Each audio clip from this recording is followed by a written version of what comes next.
Hello and welcome to Raus IAS. This is the Daily News Simplified for the date 29 November 2023.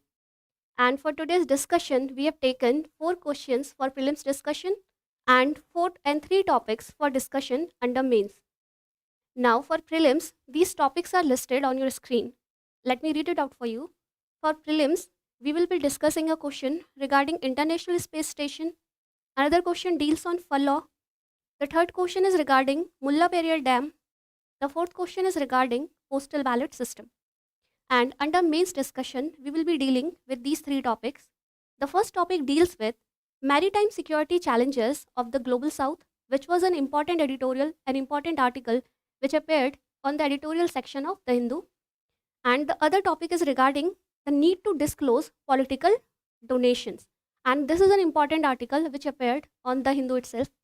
Finally, we will discuss an article which is regarding the rise of middle powers in the Indian Ocean region. This article was covered in Indian Express. Okay, so let's start today's discussion. The first MCQ for today's discussion is inspired by this news article which appeared on the page number 9 of Indian Express. Now this news article says that US Space Agency NASA will train an Indian astronaut for a mission to the International Space Station by the end of 2024. So apart from this news article also contains an information about NISAR satellite. NISAR satellite, which is a joint effort from NASA and ISRO. And this translates to NASA-ISRO Synthetic Aperture Radar. So this is an Earth observation satellite which is expected to be launched in the first quarter of 2024, right? So now let's proceed to today's first MCQ. And now this is inspired. Now why we have taken this MCQ is that UPSC repeatedly asks questions regarding various space missions, as we have seen in previous year questions. So let's solve the first question, which says that which among the following space agencies are part of International Space Station ISS? Now before attempting this question, let us first know about International Space Station. So International Space Station is a habitable spacecraft. So basically this is an artificial satellite which was launched in the year 1998, and this satellite lies in the low Earth orbit.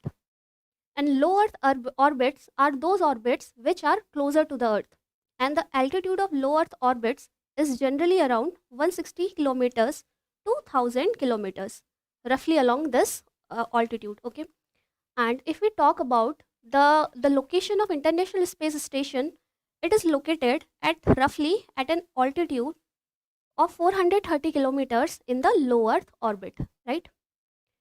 And now the important aspect of International Space Station is that this is habitable, that is astronauts can live there and they can perform experiments in the microgravity environment presented in the International Space Station, right? And now if we talk about countries which make the collaborative part of International Space Station, ISS is primarily operated by the collaboration of 5 space agencies. These 5 space agencies are the Space Agency of US NASA, European Space Agency, the Space Agency of Canada CSA, the Space Agency of Japan JAXA, and Roscosmos, the Space Agency of Russia, right? And Russia in the previous year 2022 had stated that Russia is planning to exit from the International Space Station, but this will be only in the year 2028, right? And now this was all which you need to know about International Space Station. This was important. These were the important points. Now if we talk about this question, the question says that which among the following space agencies are part of International Space Station? The options are NASA, ESA, Roscosmos, and ISRO. Now as we saw that these countries are the part of ISS, and if we talk about ISRO is not a part of International Space Station. And if we talk about India presently do not have its own space station, and in this regard India is planning to make its own space station operational till the year 2035, right? So the correct answer to this question would be option A, that is 1, 2 and 3 only. Now let's move on to our second MCQ for the day. The second MCQ for today is inspired by this news article which appeared on page number 4 of The Hindu. The context of this news article is not important for you, and this is regarding a popular religious leader who was granted furlough. And now this term furlough is important for you. This is because UPSC in the year 2021 asked a question which was regarding the rules, the prisoners' rules, the rights related to prison rules, right? Now, in this context, we have framed a question regarding parole and furlough. Now, before answering this question, let us first understand what is parole and furlough. There is slight difference between these two terms. Parole and furlough basically are the rights which are given to prisoners, and these are the rights which are even mentioned in the Prisoners Act of 1896. In the Prisoners Act of 1894 and 1900, right? Besides it, these are also mentioned in CRPC. Now, what is difference between parole and furlough? They guarantee some kind of, they both are a type of conditional release given to the prisoners, right? And this release, conditional release, means these are guaranteed on the basis of some conditions, which are also based on the disciplinary behavior of the prisoner, right? If the prisoner does a right conduct, and in that basis, the prisoner will be granted a temporary release from his prison time, right? So, if we talk about parole and furlough, both of these are temporary releases which are given to the prisoner, right? And what is the basic objective of these two rights?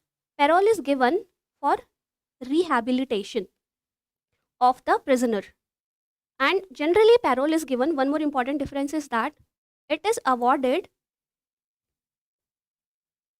when the prisoner was awarded a short term imprisonment, and furlough is granted in the case of long term imprisonment, right?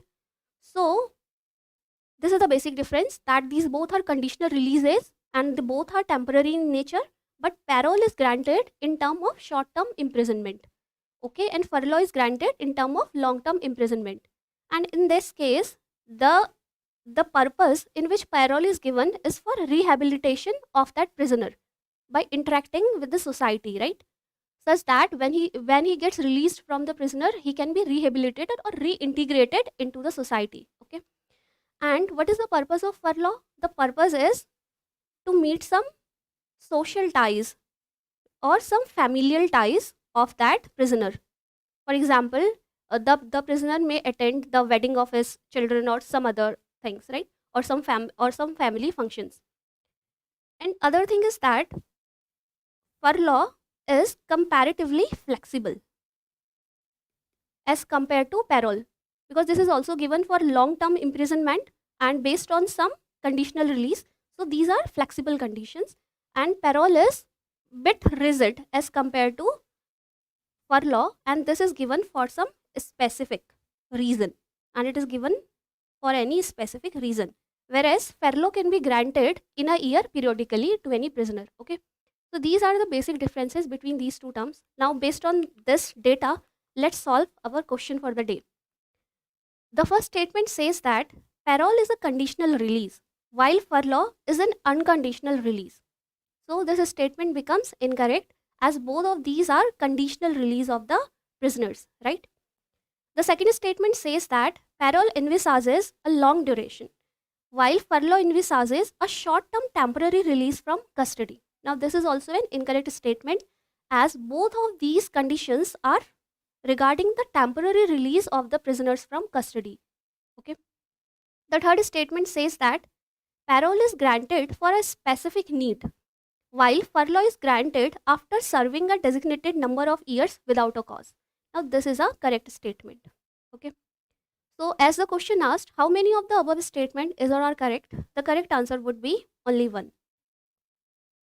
Now, let's move on to our third topic for the day, which was inspired with the MCQ is regarding Mullaperiyar Dam, and this is inspired by this news article.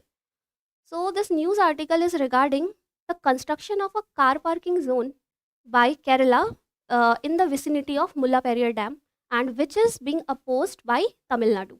And if you are aware, Mullaperiyar Dam is disputed between the states of Kerala and Tamil Nadu. And occasionally this is in news regarding the dispute between these two states, right? Now, why we have taken this question is that UPSC repeatedly asks questions regarding various projects, regarding various hydroelectric projects, regarding various rivers, and regarding various key geographical locations. Okay. So, as we can see the example in the year 2022. Now, let's solve a question regarding Mullaperiyar Dam. Now, before this, let's see some facts regarding Mullaperiyar Dam. Now, Mullaperiyar Dam is among the oldest functional dams in India. It is around 127 years old, and this dam is, as we can see in map, this is the map of Kerala. So, the dam is located in Kerala, right? And it is located in Kerala on the confluence of Mullayer River and Periyar River, and hence the name Mullaperiyar. And Periyar River is the largest river, is the longest river in Kerala, right? So this dam is located in Kerala on the confluence of Mullayer and Periyar River, but this dam is operated by Tamil Nadu, right? This is not operationalized by Kerala, but by Tamil Nadu. This is because of a treaty which was signed by the King of Travancore in 19th century by that of British, and under this a lease agreement was signed, and this dam has been given and to 999 years of lease to the state of Tamil Nadu, right? So this dam is operational by Tamil Nadu. This is being operated by Tamil Nadu, right? So these were the important facts regarding this dam, and let's solve this question now. With reference to Mullaperiyar Dam, consider the following statements. Statement 1 says, Mullaperiyar Dam is located in Tamil Nadu but operated by Kerala government. Now you know that this is interchange, the facts are interchanged. So this statement is incorrect, as Mullaperiyar Dam is located in Kerala but it is operated by Tamil Nadu, right? The second statement says that the dam is located on the confluence of Vagai and Periyar River. Now this is also an incorrect statement, as this is located at the confluence of Mullayer and Periyar River. Okay. Now we have to identify which of the above statement is or are correct. So we can say that none of these statements are correct. Okay. Now let's move on to our final MCQ for the day, which was inspired by this news article which appeared on page number 8 of Indian Express. So this news article is regarding how EVMs and postal ballots make their way to voters and back. This was regarding a controversy in Madhya Pradesh, right, regarding the safety and security of postal ballots. Though the context of this news article is not important for you, but you should know information regarding these terms, that what is EVM and what are postal ballots, and how is this voting system or voting facility available in India. Now, why this is important is that UPSC asks questions regarding the process of elections in India, and regarding it there is a Representation of People Act, right? And regarding this act and regarding various other proceedings, UPSC asks questions. So we have framed this question, and this is regarding which among the following category of voters are eligible for postal ballots. Okay. Now before solving this question, let us first understand what is postal ballot.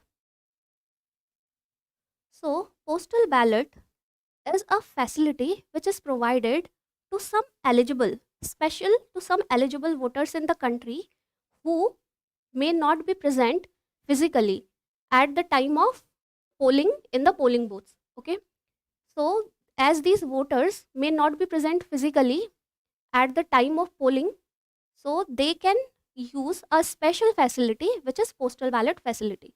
And in this facility, what they do is that they register themselves to the returning officer of their constituencies, right? And in turn they file an application that they want to vote, and then in this regard the returning officer sends them a ballot paper in mail, right?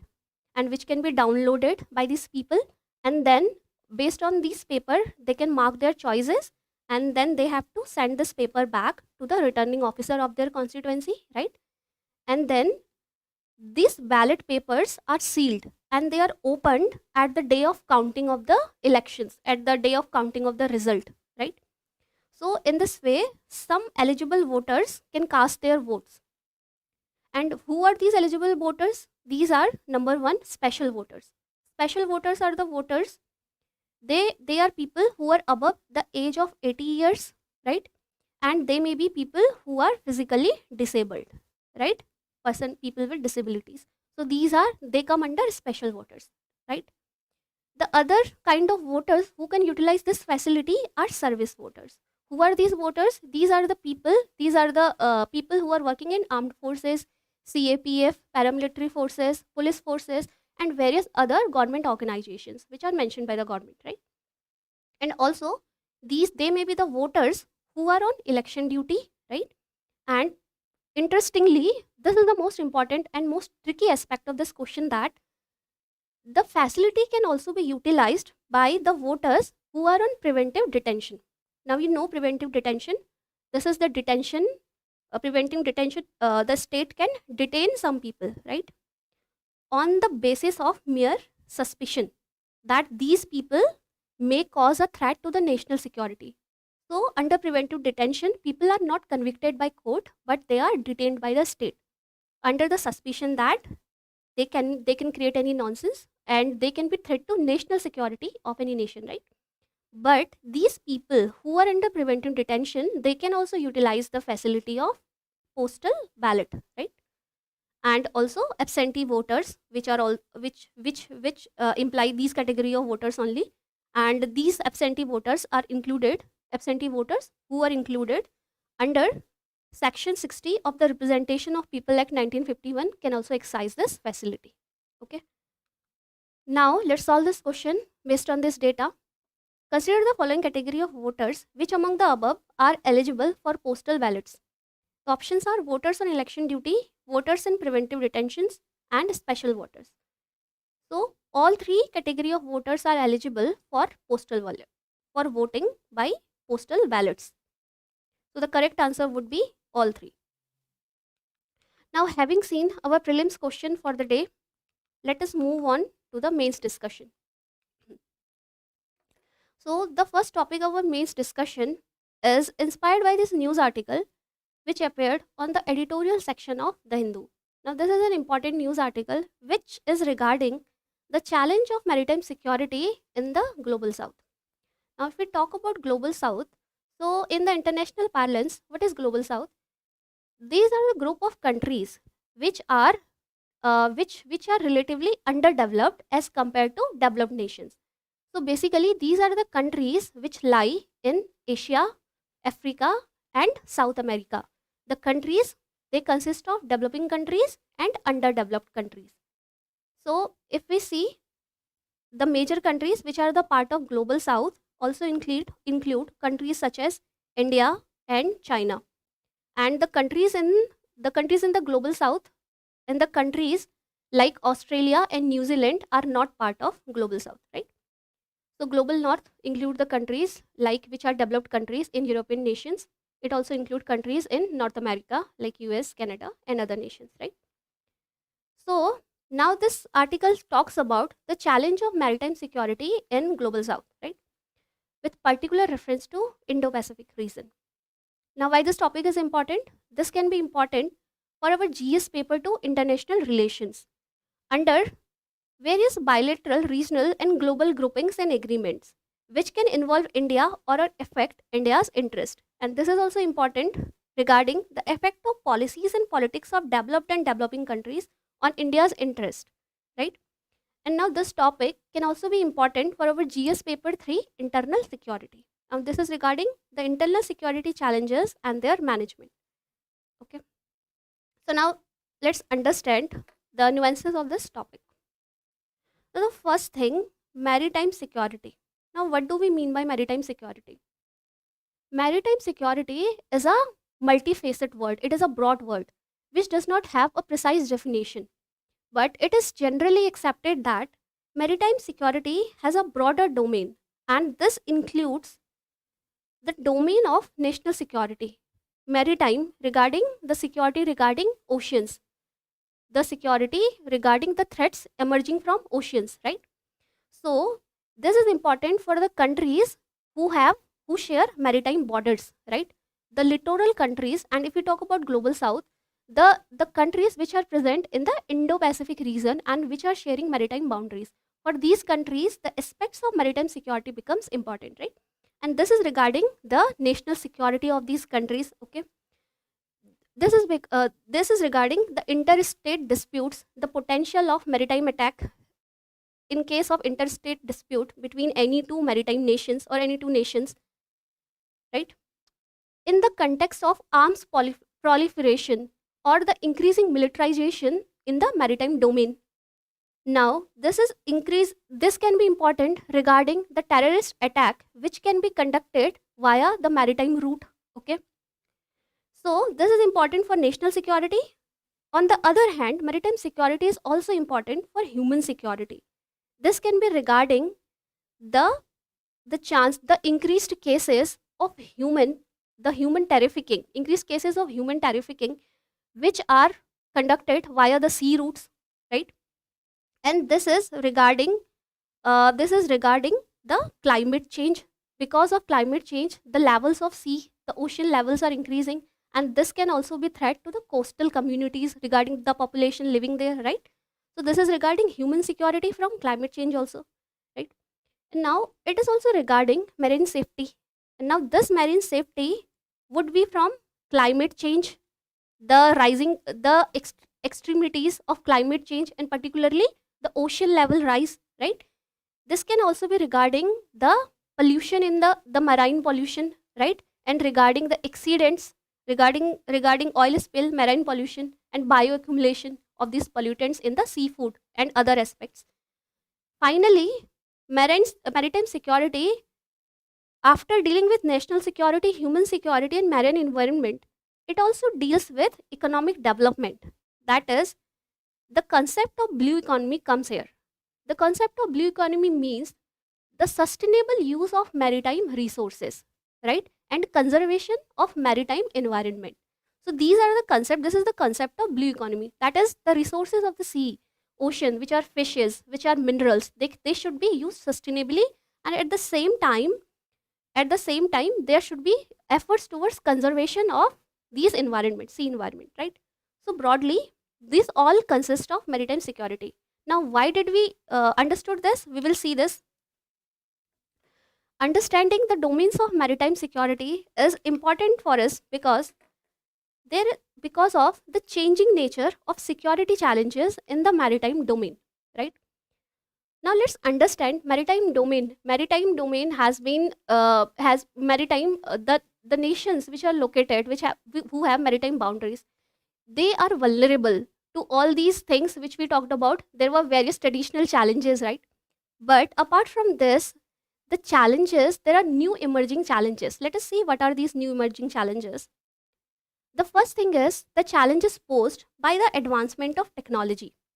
And by the advancement of technology, you know, by the use, the advancement of technology is being utilized by the state actors, that is countries, right? And also it is utilized by non-state actors. These advanced technologies can be utilized by non-state actors like terrorists, like pirates, and other smugglers, right? So what is this new advanced technology? The first thing is tactical weapons. Now, what are tactical weapons?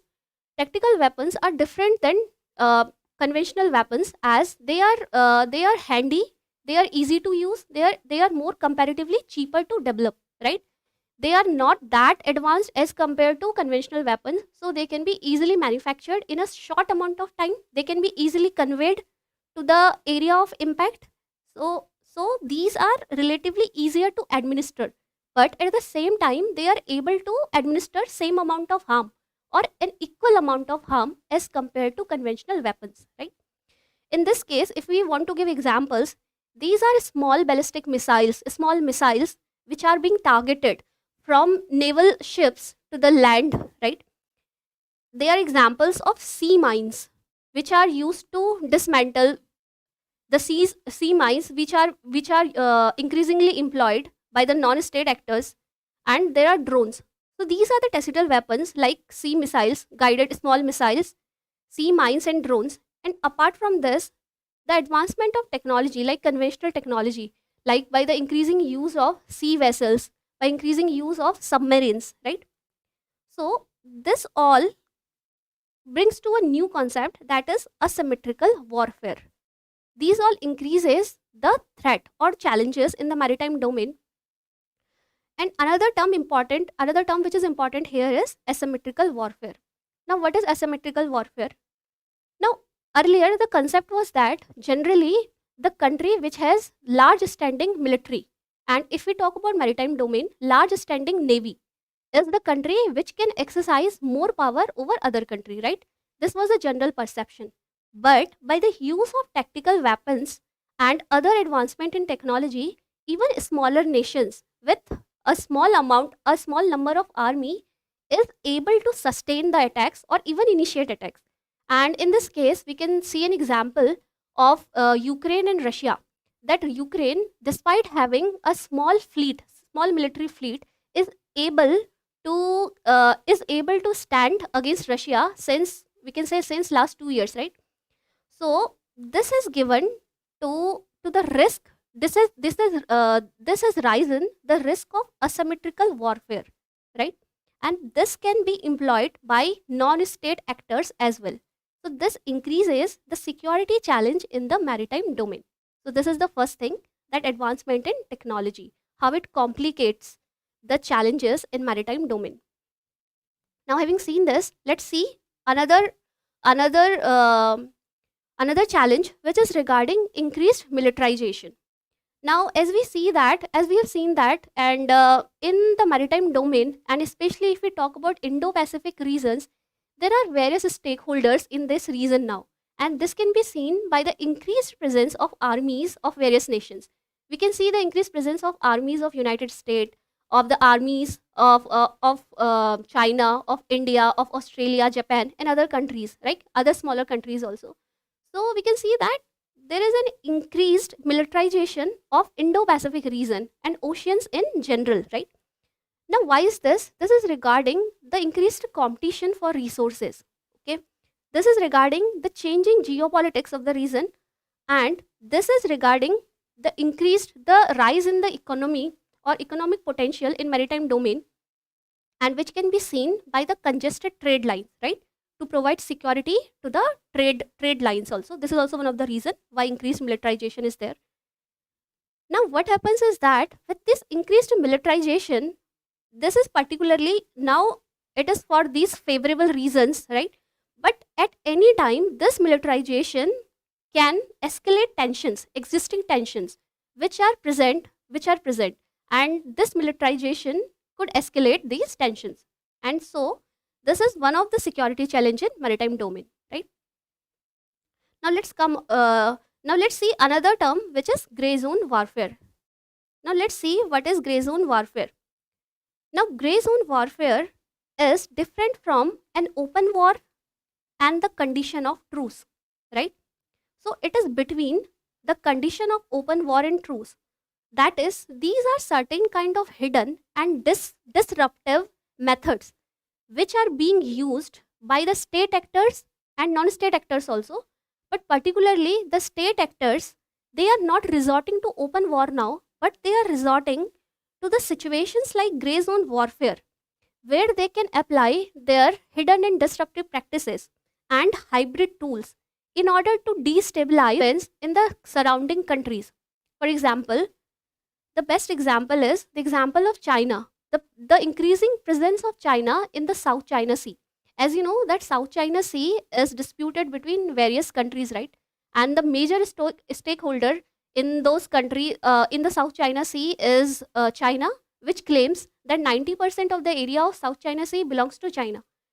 Now, to amplify this claim, what China is doing, China has created artificial islands in the South China Sea. It has heightened its military presence in that area, right? And why is this? Why is China doing this? China is doing this to exert some kind of influence in the neighboring countries, right? Like Japan, to Philippines, to Indonesia, to others, to other uh, Vietnam, to other countries, right? Which who are the stakeholders. Another example we can see by the presence of militant militia of China. Now, what are militant militia? Militant militia, what China does it, China employs a large number of fishermen in large vessels in the in the exclusive economic zones of other countries, and these fishermen, they catch fish in the economic zones of other countries, right? But these fishermen, first thing, they are illegally utilizing the resources, they're extracting the resources of other countries, right? This is one kind of manipulation, right? Other thing is that these fishermen, they can also act as surveillance. They can also extract information regarding the development and regarding the movement in those regions, right? So this is this can be termed as militant militia. Other thing is by utilizing hybrid tools like cyber security, by cyber security attacks in the critical infrastructure, which are important for maritime information and by for the passage of ships, for the movement of ships, right? Attacks regarding those critical maritime infrastructure. So these are the tactics of gray zone warfare which are being employed by the state actors, and this is to exert influence over other countries, right? So this also complicates the security issue in the Indo-Pacific region, or simply they present challenge in the maritime domain. Now, other thing is that mass scale of illegal, unreported and unregulated fishing, and this has become one of the tactic to exploit resources in the open sea, open oceans, and also in the maritime territory of other nations. As per a report, around 20 to 30% of fish catch in globally is illegal, right? And this is being done by some countries, right? And such kind of resource extraction is unsustainable. This is unsustainable to the livelihood of the farmers of the impacted countries. Further, this is also unsustainable to the maritime environment, because generally they employ unsustainable practices. For example, they use bottom trawlers. These are kind of fish. These are kind of boats which can be used to catch which can be used to catch large number of fishes, but at the same time this is detrimental to the biodiversity in the seabed, right? So this is also one of the security challenge in maritime domain. Now, why this is important? Because we saw that blue economy is also a part of maritime security, right? And now, apart from all these challenges, there are some unconventional security threats. These are, like we saw, illegal fishing, natural disasters, marine pollution, acidification of the sea. So these security challenges are being escalated by the climate change, right? So climate change has the potential to escalate these issues, and now which will risk the maritime infrastructure, and this will also pose challenge to the communities, to the coastal communities, right? So this is also security threat in the maritime domain. So these are some important security threats, changing nature of security threats. Now let's see what are the challenges. Now in this article, let's see what are the challenges in maritime security to global south. This will be in particular reference to global south as given in the article. The first thing is weak law enforcement capabilities. Now as we see that, as we know that the countries in the global south are those countries which are developing or which are underdeveloped, right? So these countries naturally, they do not have enough fund or enough capital to divert the resources towards to cater the challenges of maritime security, right? Neither they have enough infrastructure in that regard. Also, they lack trained human resources for that purpose, right? And furthermore, maritime security is not an important priority if we talk about small island developing nations or small vulnerable nations, right? Small low-lying vulnerable island countries in the Indo-Pacific regions. The priority of these condition of these countries, the first priority is to sustain themselves and to save themselves from the rising sea levels or the impact of climate change, right? So in that sense, and they have other economic liabilities, and they have other important considerations for them at that time to engage in hard military strategy or to engage in maritime alliances with the developing countries in that sense may not be a priority for these nations, right? So the first thing is there is weak law enforcement capability among the littoral states, especially among the small island developing states or small low-lying island states in the Indo-Pacific region. So that may be one thing. The other thing is that there is a lack of functional law against new emerging threats. As we saw that there are new emerging threats which were gray zone tactics, right? Tactical weapons and other threats, cyber crimes. And regarding this new emerging threats, there is a lack of a comprehensive law which will deal with these threats, right?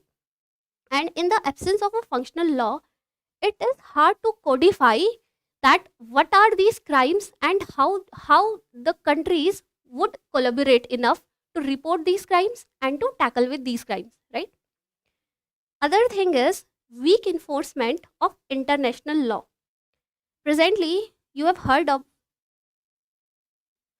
UNCLOS, that is United Nations Convention on Law of Seas. This is a comprehensive convention regarding all the issues of sea. This also include the environmental protection, apart from other things, regarding the laws regarding the environmental protection of the seas. And this is operational since the year 1994, right? And now there is a weak enforcement of this international law. This can be seen from the fact that in 2016 there was a ruling regarding the claim of China in the South China Sea, and this was a ruling which was in favor of Philippines, and this ruling was against China. But China denied to accept the ruling which was given under this law, right? So the nations of the world, especially the countries like China, they are not accepting the mandates of these law, right? So this brings to the mockery, some kind of mockery to this law, right? So we can say that there is implementation issue or weak enforcement of international laws. So furthermore, if new laws are to be made, so what is the guarantee that the nations are going to accept or implement this law? So law implementation is a challenge, especially with regard to maritime security in global south. Other thing is that the traditional hard navy approach, which is regarding the presence of military in hard navy approach, means by increasing the strength of military, by doing bilateral maritime exercises among others, so by deployment of weapons. But this traditional hard navy approach, this has neglected blue economy, which we already saw, that was the sustainable utilization of economic resources and at the same time conservation of these resources, right? That is, more focus has been given on traditional hard navy approach and more alliances in that matter have been formed. But the alliances regarding an important aspect of maritime security, which is blue economy, this have been somehow subdued or neglected, right? So we can say that these are some of the challenges in maritime security to global south, right? Now, what is the way forward? First thing would be strengthening maritime law enforcement. And as we know that by strengthening the provisions, the already existing provisions, UNCLOS, and by implementation of these provisions, right? By strengthening the implementation, law implementation, this is the first thing which should be done. And this should be done as a collaborative strategy. And for it, there should be collaboration among various nations and various nations of the world, and which are particularly who are the stakeholders in the maritime domain. And if we're talking about global south, the stakeholders in Indian Ocean region, Indo-Pacific region, right?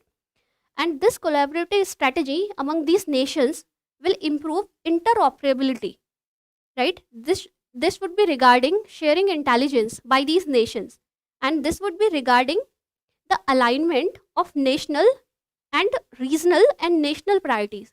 As we saw that the national priorities of some nations, especially some small nations, would be different, and the regional priority would be different. The regional priority would be by enhancing the maritime security, but these nations may have different national priorities, right? So for collaborative approach, there should be a consensus, or there should be alignment of national and regional and national priorities of these nations, and there should be military exercises to prevent any incidents of any incidents of crime and piracy, and for deterrence building in the region, right? And this can be done if even enough amount of capital is infused in creation of required infrastructure, right? And enough amount by training resources and specialized personnel in this regard, right? So this would be important to address the non-conventional security threats. Plus, this would ensure the sustainable development of the maritime domain. Now, one important initiative in this regard is the Indo-Pacific Ocean Initiative, which was initiated by India in the year 2019. So, this is an initiative which aims to address comprehensively the new challenges which are emerging, the existing challenges and new challenges which are emerging in the Indo-Pacific region, right? And this includes 7 pillars, the important of which are by preserving maritime ecology, sustainable use of marine resources, capacity building, disaster risk reduction, and ensuring maritime connectivity, among others, right? So such kind of approach is necessary to ensure maritime security, especially in the global south. Now with this, let's move on to our next topic for the day, which is inspired by this news article which appeared on the page number 10 of The Hindu. Now this news article is regarding the need to disclose political donation, with this is regarding the issues in political funding with a special emphasis on electoral bonds, right? Now this news article is important for us for our GS paper 2 polity and governance, especially under the important aspects of governance, transparency and accountability.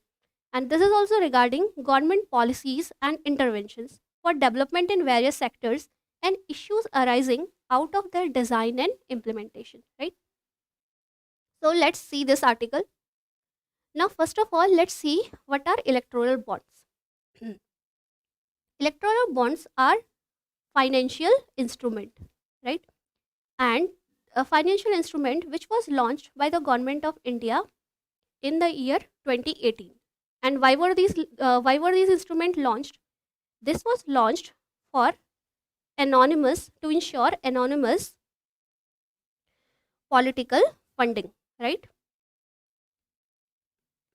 Electoral bonds are financial instruments which was this scheme was launched in the year 2018 by the government for providing anonymous political funding, right?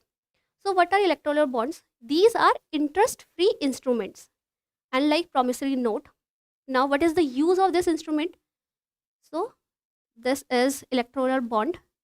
Any individual, any citizen of India, or any organization, which is any company in India, if they want to donate to any political party, they may utilize the route of electoral bonds, right? And for this purpose, any Indian citizen or any body incorporated in India, any company, can purchase these bonds. Where can these bonds be purchased? These bonds can be purchased only from the State Bank of India branch, only from the State Bank of India. And now these electoral bonds are available in the denominations from the minimum amount is rupees 1000 and the maximum amount is rupees 1 crore. And these are available as the multiples of 1000, like 1000, 10,000, 1 lakh, 10 lakh, 1 crore, among others, right? And in these particular denominations, these electoral bonds are available at the SBI branches, right?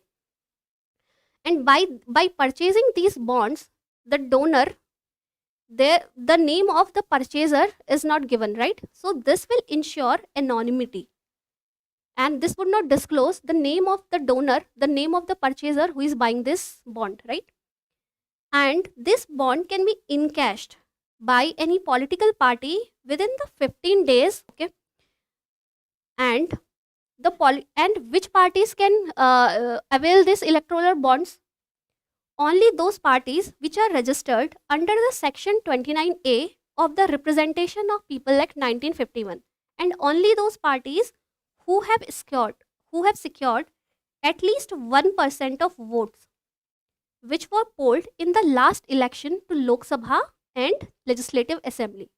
So only those parties which are registered under the Representation of People Act 1951, and only those parties who have secured at least 1% of vote in the previous election, in the last election to the Lok Sabha or Legislative Assembly, can get political funding via the route of electoral bonds, right? So this was regarding electoral bonds. So we may think that what is the rationale to bring electoral bonds at the first place? The first thing is to bring transparency in the process of political funding, right? And the other purpose was to curb black money, which was earlier there was an enormous amount of cash transfer in the form of political funding. So to curb this black money which was floated in the market, government bought this mechanism in which the money could be donated to the political parties. This money can be donated digitally and also via checks, right? And furthermore, it aimed to prevent the victimization of any person. Earlier, there were some cases that if a person donated cash to any particular party, he was harassed by the persons of other political party. So this was one of the rationale to prevent the political victimization of people, right? So bringing transparency, which was one of the biggest aim of electoral bonds, has been subdued, right, in this scheme. And this is sad. Association of Democratic Rights is a non-profit organization who filed a case in Supreme Court of India, citing that this case questioned the constitutionality of the electoral bonds, that whether these electoral bonds are bringing transparency in the political funding, or they are bringing opacity, or they are adding to the black money which was already existed, and they're simply as a measure to convert this black money into white money. So these are the challenges. Let's see what are the challenges in political funding because of electoral bond scheme, right? The first challenge is regarding the identity of the donor. Now, in the electoral bond scheme, the identity of the donor is not disclosed, right? So the very purpose of it to promote transparency is undermined, right? So the system is not transparent, as it does not disclose the identity of the donor. The second thing is that there is no upper limit for donation. So as there is no upper limit for donation, a huge amount of money can be donated to any particular party, right? And this also expands the risk of floating of black money in the market in the form of donation, right? So there is no upper limit for donation. The other thing is that the information of the people that who is donating these electoral bonds, the information regarding it is exempted under the section 8 of RTI Act, right? So you cannot file an RTI regarding the amount, regarding the amount, or regarding the information about donation of a particular amount to any party, right? So this violates Article 19, 1A. It violates the right to freedom and expression, especially the right to know of the party that what is the amount of money which is being floated, and who are these donators who are donating this amount of money, right? So this exemption under section 8 of RTI Act undermines transparency of electoral bonds. The other thing is that earlier there was an clause that the only companies, the companies who are older than 3 years, right? Companies who are older than 3 years, only these companies were able to donate to the political parties. Now, after electoral bond scheme, any new company, whether the company is profitable or not, any new company can also donate to any political parties. So this increases the risk of creation of shell companies with the sole purpose of rerouting black money to the political parties, and such kind of black money would not be even accounted, right, as the anonymity is would be ensured. The other thing is that the restrictions on corporations were removed. Earlier there was a restriction that any corporation could only donate, there was a restriction, could only donate less than 7.5 of their average net profit. Or in other words, you can say any corporation could not donate more than 7.5 of their average net profit over previous 3 years. That is, the donation should be under this level only, right? But this restriction on corporate donation was removed. And any company, now what does this mean? That any company can also donate 100% profit, right? So this also expands the claim that shell companies can be created just in order to donate or to benefit any particular party. And these all conditions, they present the challenge of corporate political nexus. That is, the corporate companies can lobby political parties, right? And in they can give money to political parties, and via it they can ask these political parties to do certain kind of favor to these corporate organizations, right? So that could be a nexus or a lobby between corporations and political parties, right? And also one important challenge is that after this scheme was rolled out, there was an amendment to the FCRA Act, Foreign Contribution Regulation Act, in the year 2018. And via this amendment, foreign companies were also eligible to provide donations in the Indian elections, right? So in via this, the influence of foreign companies in or their interference in Indian elections cannot be ruled out, right? So these are some of the challenges because of the electoral bond scheme, and which are impacting the political funding, right? And now why political funding is even important, right? Now we all know that political parties, these are the cornerstone of any parliamentary democratic system, right? Political parties have representatives, we elect those representatives, and on our behalf they make laws, right? And they are representatives who are chosen by us, right? So we cannot rule out the utilization of money or the money power in the process of elections, right? So the thing is that any political party with deeper pockets should not be allowed to exert greater influence in this democratic system, right? That is, any party, regardless of the monetary of the financial resources with that party, should be able to give a representation, and that is important for the continuance of free and fair elections in the country, right? So the important concept is that there should be separation of wealth from power, and this is the basic condition of any democratic system, right? So this is why in political funding there should be transparency to ensure free and fair election system, and to ensure public trust in the election system and democracy itself, right? Now in this regard, what is the way forward? The first thing is to create a separate legislation to mandate public disclosure of identity of donors above a certain limit. That is, above a certain limit, if donations are coming to any particular party, the identity of those donors should be made public, right? And for this, any separate legislation could be made, or for that purpose, there can be amendment in the Representation of People Act, right?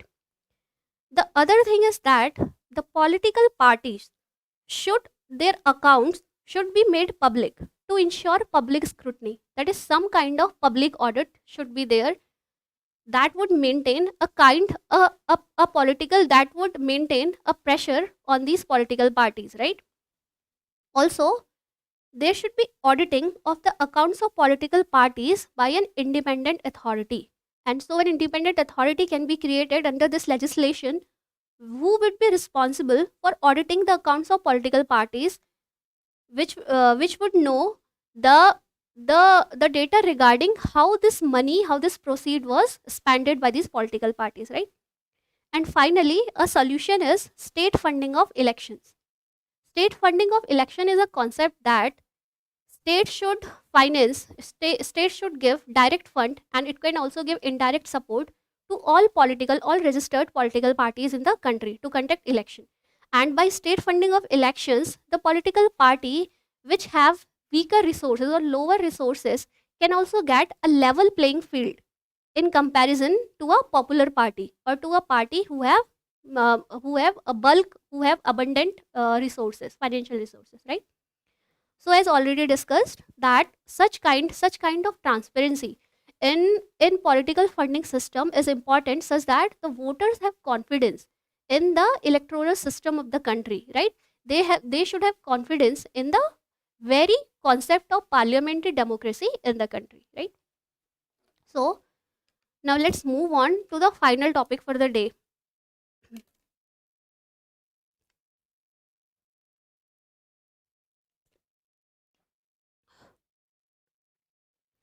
So, let's move on to the final topic for the day. This topic is present. This topic was present in the page number 10 of Indian Express, right? The topic is regarding, there was an article regarding the recent stance of the president of Maldives, who have chosen Turkey as his first foreign destination. That is, there have been elections in Maldives, and the president of Maldives have visited Turkey as his first foreign destination. So earlier, let's understand that in Maldives, in Maldives, there is a political regime basically dominated by two parties. One of the parties is pro-India, and other party is pro-China. So till recently, the power of balance between these two political parties in the countries were either in the favor of India or against India, or particularly oscillating between India and China. But now we have seen that the stance taken by the president of Maldives, he has chosen Turkey over India and China. This shows the emergence of rising middle powers in the India China dynamics in particular, but in general, this shows the emergence of rising middle powers in the global political scenario, right? Now, why this topic is important for us? This is important for our GS paper to international relations under the syllabus head effect of policies and politics of developed and developing nation on India's interest, right? Now, before seeing this article, let us quickly see the location of Maldives. So, this is India and this is Maldives, located to the southwest of India. Maldives is a small island nation, and it comprises nearly 1200 islands, low-lying islands. Okay, it's an atoll. Okay, so it is located to the southwest of India. And now, if we see this map, it is located in Indian Ocean, and this is an important neighbor of India, right? And in this map, you can see this is the location of Minicoy Island. Minicoy Island is a part of Lakshadweep Islands of India, and this is to the south. You can see this is Maldives, right? So the Minicoy Island of India is separated from Maldives by an 8-degree channel, right? So we can say that 8-degree channel separates India from Maldives, right? So this is one important fact which you should know. And other thing which you should know about Maldives is that, right, that it shares an important geostrategic position in Indian Ocean, as the major trade lines of the world pass through Maldives, right? So in this map, you can see these are the major choke points of the world. This is Strait of Malacca, okay? and we can see the Gulf of Aden. Here we can see the Gulf of Somalia right here. So these are the important gulfs of the world, and these are important choke points of the world, and important trade of the world passes through these trade lines, and for which an important location, Maldives shares an important geostrategic location in this regard. Okay. Now, if we talk about this article, let's see the rise of middle powers in the world, right? And basically, this is regarding the rise of Turkey as a middle power, and how it is influencing the traditional the relationships between India, Maldives, and China, right? The first thing is growing political agency of elites in smaller countries. So this shows that the changing power dynamics in small countries. Now earlier the countries like Maldives, which only oscillated between two poles, right? Two major powers. Now they have realized their importance, their strategic importance, say their political or their economic importance, their political importance basically, and their strategic importance. Now, if we say Maldives has realized its strategic importance, and then due to it, it is able to leverage its position, its strategic position for its benefit, right? So we can see, so first trend in the global political order is that smaller countries are able to realize their power or to leverage their positions for their benefit, right? The first thing is realization of their power. The second thing is that rising middle powers matching major powers. What does this mean? That the major power of the countries, especially in terms of resources or political powers or their influence, we can say the major powers in the world is, say, US, China, Russia, among other countries, right? But now there is a rise in the middle order powers, and these countries are the countries like Turkey, Saudi Arabia, UAE, among other nations, right? And they have been able to amplify their political power, their military power, their economy power, and the strategic relationships. They have been able to form bilateral or multilateral relationship between these countries, and because of which, what has happened, that there is a diversification of global power centers. As we thought that, if we have thought about the two polar worlds, so we can say that the world is driving towards, we can see in coming time, the world could be more polar more early than we thought, right? So we can see that because of rising middle powers, they are acting as they are driving towards a multipolar world. Okay, so Turkey is an important example of rising middle powers. So finally, in this article, another thing which we noticed was that Turkey is growing a strategic footprint. Turkey, and this is because Turkey is increasing its global footprint, and Turkey is doing this because of its geographical location. Turkey lies in the crossroads of Asia, Europe, and Middle East, and by utilizing its location, and by forming alliances in that order, also Turkey is the self-proclaimed champion of Islamic causes, and by its military dominance, the strategic footprint of the country is increasing. As this can be observed by the fact that Turkey is forming its alliances in the countries in Indian Ocean region. Particularly, if we see, Turkey is forging the alliances with countries like Maldives, with the country like Sri Lanka, with the countries like Bangladesh, right? So it is entering the Indo-Pacific region. Unlike like other major powers have already done, this country is engaging bilaterally with the countries of economic importance or strategic importance to India, right?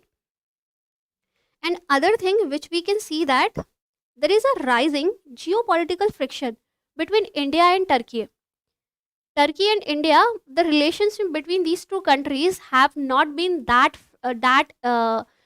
friendly or that cordial, right? As this can be seen from the fact that Turkey has taken anti-India stance in various forums, and Turkey has supported Pakistan, right? And this can also be seen by increasing presence of Turkey in the nations around us, right? So this is the rising geopolitical friction between India and Turkey, right? Now, in this context, we saw the rising middle powers, right? Now, what should India do? And with a special focus to Maldives, because Maldives was in news today. So, the first thing which India can do in Maldives is to leverage its geographical proximity. Now, we know one thing, that Maldives is geographically close to India as compared to the position of Maldives, as compared to the geographical location of Maldives and Turkey, right? So, in that sense, India should leverage the geographical proximity with Maldives, and India should strengthen economic, political, and cultural ties between these two nations. And this India is already doing, and by investment in the infrastructure project in the country. And one example for it is Malay connectivity project, which is by the construction of a bridge between Malay and four neighboring islands, and which would be important to the economy of Maldives, right? And that could be important towards economy and towards building ties between India and Maldives also, right? And it is one of the largest infrastructure projects in the world in Maldives, right? And India should increase engagement with Maldives, with the domestic politics of Maldives, by the fact that the alliances, the political factions in Maldives which are friendly to India, India should India should encourage, India should use its willpower to foster alliances with those friendly political fragments in the country. And this should be done in order to at least not create a hostile agenda in the country, as this could be seen in the anti-India or go India, some kind of projects, some kind of narrative, some kind of campaign narrative, which was under the present president of Maldives. So, in order that the such anti-India stances or campaigns are not carried out in the nation, and in order that the stability in Maldives is maintained, India should increase engagement in the domestic politics of the nation, right? The third thing is that in order to curb the influence of Turkey, India should collaborate with Gulf partners, with the Gulf countries, like the countries which can give competition, we can say, in one sense, or which can in one hand balance the influence of Turkey. So these countries are Saudi Arabia and UAE. India should foster alliances with other Gulf countries also, and this is to counter destabilization from Turkey, right? And this says the same thing, that India should foster diplomatic ties in the countries in Gulf East, in the Gulf countries, right, in the Middle East. India should foster regional partnerships. Right? India should increase its presence in various forums in which the countries are part, like Shanghai Cooperation Organization, right? And by increasing the presence of India in these international forums, right? By strengthening the bilateral relationships between India and the countries in the Middle East or the Gulf countries, India can improve its position and influence in the region, right? So these are some of the steps which India can take in the context of this article. I hope you understood this article. So this would be the end of today's session. If you have any doubt, you can ask.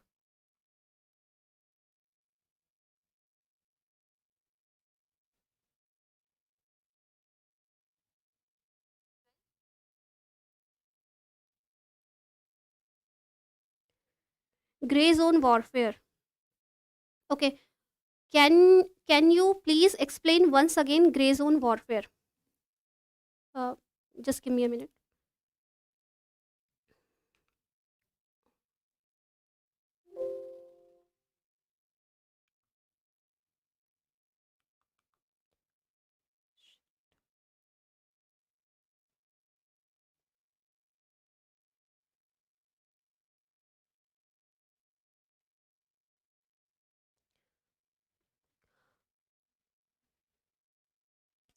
So I somehow lost the connection with this slide. So you asked about gray zone warfare, right?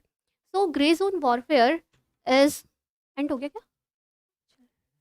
Like, okay. So you asked about gray zone warfare, right? So gray zone warfare is somewhere is these are the hidden or disruptive techniques, right? They are somewhere between the open war techniques. There are two conditions. Either two state actors can go for open war like situations, like Ukraine and Russia are doing. Other thing is truce situations or cold war like situation. But in between these two situations, there is gray zone. Gray zone is the area where some countries, especially some state actors, are conforming to the use of some tactics. These tactics are like cyber security, like cyber. What they are doing is that they are doing cyber attacks on the infrastructure of other countries, right? And this is to cripple the critical maritime infrastructure of those country, right? And this would impact the trade of those country, right? This would impact the security information regarding the presence of information, regarding the presence assessing the security information in the surrounding by that country, right? So this would this will hinder, this will affect the trade of any particular country, the affected country. It will impact the information collecting capacity of that country. That is by crippling the economy of that country by doing cyber attacks. Another tactic would be by using militant militia, which was the technique which is used by China. What China is doing, that China is employing a large number of sea vessels in the oceans, right? And in those vessels, the farmers of China are going, the fishermen of China are going, and they are catching fish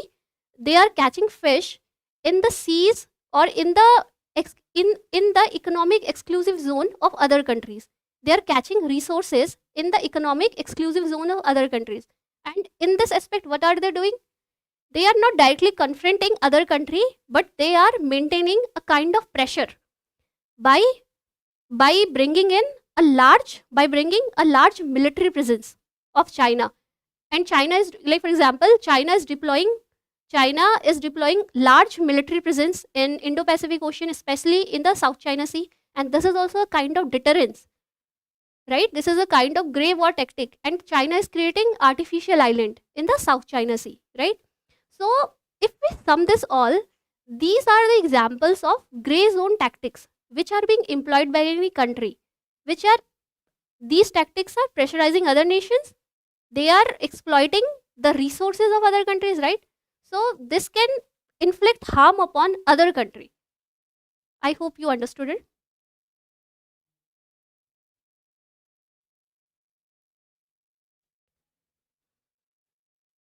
Okay, a question is how many days are given in parole and furlough? Okay, so well, for parole, the maximum duration can be of 1 month, and for furlough, the maximum duration can be of 14 months. Oh, sorry. For parole, the maximum duration is of 1 month, and for furlough, the maximum duration is of 14 days. But in the case of today's article, you saw that the furlough was given for 20 days. So there are some kind of these are the information which this is the most reliable information which I could get, that for parole there is a time limit of 1 month, and for furlough there is a time limit of 14 days, right?